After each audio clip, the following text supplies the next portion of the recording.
हम सबके साथ होता है ना। पूरे जोश के साथ कुछ नया सीखना शुरू करते हैं, कोई गिटार, कोई नई भाषा या कोई नया सॉफ्टवेयर, और कुछ ही हफ्तों में ऐसा लगता है कि बस अब नहीं हो पाएगा। लेकिन क्या हो अगर सीखने का एक ऐसा तरीका हो जो लगभग हर बार काम करता हो? आज हम उसी तरीके के बारे में बात करने वाले हैं। तो सवाल ये है कि किसी भी स्किल को मास्टर करने का असली राज क्या है? क्या ये सिर्फ कुछ लोगों के पास एक नेचुरल टैलेंट होता है, या फिर कोई ऐसा तरीका है जिसे कोई भी अपना सकता है? बस एक बार सोचिए, पिछली बार कोई नई चीज कैसे सीखी थी? जानते हैं, इसका सबसे अच्छा जवाब हमारे बचपन में ही छिपा है। याद कीजिए, साइकिल चलाना कैसे सीखा था। पहले कोई पीछे से पकड़ के दौड़ता था, फिर धीरे से हाथ छोड़ दिया और हम खुद चलाने लगे। बस यही छोटा सा अनुभव एक बहुत ही पावरफुल लर्निंग मॉडल की बुनियाद है, जिसे आज हम समझेंगे। तो चलिए इस साइकिल वाले आइडिया को थोड़ा और खोलकर समझते हैं। सीखने की इस पूरी जर्नी को एक बहुत ही सिंपल लेकिन पावरफुल मंत्र में बांधा जा सकता है। मैं करता हूं, हम करते हैं, तुम करते हो। सुनने में ये बहुत आसान लगता है, पर इसके पीछे सीखने की साइकोलॉजी का एक बहुत गहरा सिद्धांत छिपा है। वैसे इसका एक फैंसी नाम भी है, ग्रेजुअल रिलीज ऑफ रिस्पॉन्सिबिलिटी या GRR। इसका सीधा सा मतलब है कि सीखने की जिम्मेदारी को धीरे धीरे सिखाने वाले से सीखने वाले पर शिफ्ट करना। मकसद ये है कि सीखने वाला सिर्फ एक दर्शक बनकर न रह जाए, बल्कि खेल का असली खिलाड़ी बने। बस ये एक लाइन, मैं करता हूं, हम करते हैं, तुम करते हो, यही इस पूरे मॉडल का दिल है। ये एक ऐसा मंत्र है जिसके पीछे एक जबरदस्त आइडिया है, जो सीखने सिखाने के तरीके को पूरी तरह बदल सकता है। तो ये सिंपल सा मंत्र असल में काम कैसे करता है? ये पूरा मॉडल 4 जरूरी फेजेस या चरणों में काम करता है। ये वो 4 पड़ाव हैं जो किसी भी सीखने वाले को सिर्फ देखने से लेकर उस चीज में माहिर होने तक ले जाते हैं। चलिए इन 4 चरणों को एक एक करके देखते हैं। पहला फेज फोकस्ड इंस्ट्रक्शन। ये है मैं करता हूं वाला हिस्सा, जहां सिखाने वाला सब कुछ खुद करके दिखाता है। दूसरा फेज गाइडेड इंस्ट्रक्शन, मतलब हम करते हैं, जहां सिखाने वाला और सीखने वाला मिलकर काम करते हैं। तीसरा है कोलैबोरेटिव लर्निंग। यहां सीखने वाले अपने साथियों के साथ प्रैक्टिस करते हैं, यानी तुम सब मिलकर करते हो। और आखिर में आता है इंडिपेंडेंट प्रैक्टिस, जहां सीखने वाला वो काम अकेले करके दिखाता है, तुम अकेले करते हो।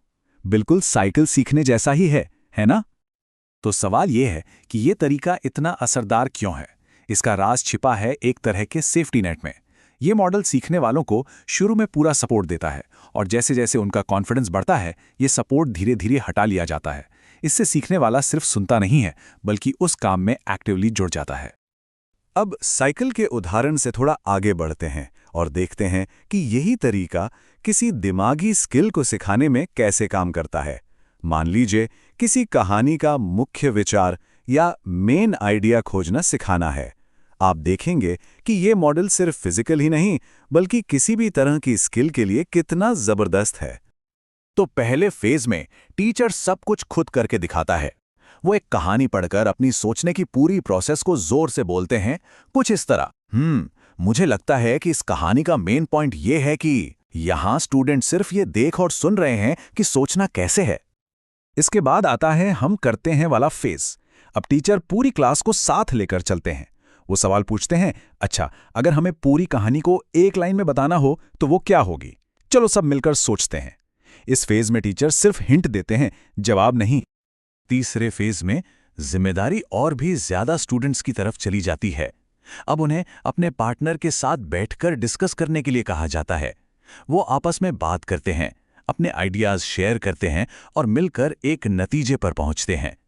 अकेले काम करने से ठीक पहले ये कॉन्फिडेंस बनाने का सबसे जरूरी स्टेप है। और फिर आता है आखिरी, चौथा फेज। अब स्टूडेंट को एक बिल्कुल नया पैराग्राफ दिया जाता है और उसे अकेले ही उसका मेन आइडिया खोजना होता है। अगर वो ये कर पाते हैं तो इसका मतलब है कि जिम्मेदारी पूरी तरह से शिफ्ट हो चुकी है, स्किल अब उनकी हो चुकी है। तो हमने देखा कि GRR काम कैसे करता है, पर ये पुराने तरीकों से इतना अलग और बेहतर क्यों है? इसका जवाब ये है कि ये सिर्फ जानकारी नहीं देता, ये सीखने वालों के अंदर एक स्किल बनाता है, एक ऐसी काबिलियत जो हमेशा उनके साथ रहती है।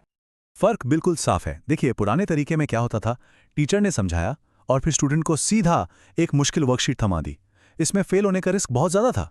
लेकिन जीआरआर में स्टूडेंट को सपोर्ट की कई लेयर्स मिलती हैं जो धीरे धीरे हटाई जाती हैं। ये लगभग सफलता की गारंटी देने जैसा है। हाँ, पर एक बहुत बड़ी गलतफहमी है जेआरआर को लेकर। लोग सोचते हैं कि ये एक सीधी सड़क की तरह है, बस फेज 1 से शुरू करो और फेज 4 पर खत्म कर दो। पर असल में और असरदार तरीके से सिखाना ऐसे काम नहीं करता। सच्चाई ये है कि ये एक लूप की तरह है, एक पुनरावृत्ति प्रक्रिया। एक अच्छा टीचर हमेशा देखता रहता है। अगर उसे लगता है कि स्टूडेंट्स हम करते हैं वाले फेज में अटक रहे हैं, तो वो वापस मैं करता हूं वाले फेज पर जाकर एक नए तरीके से समझा सकता है। यही लचीलापन इसकी असली ताकत है।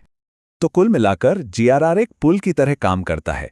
ये उस खाई को भरता है जो सीखने वाले के मौजूदा ज्ञान और उस नए स्किल के बीच होती है जिसे वो सीखना चाहता है। ये पुल पक्का करता है कि कोई भी सीखने वाला रास्ते में खो न जाए, बल्कि पूरे आत्मविश्वास के साथ दूसरी तरफ पहुंचे।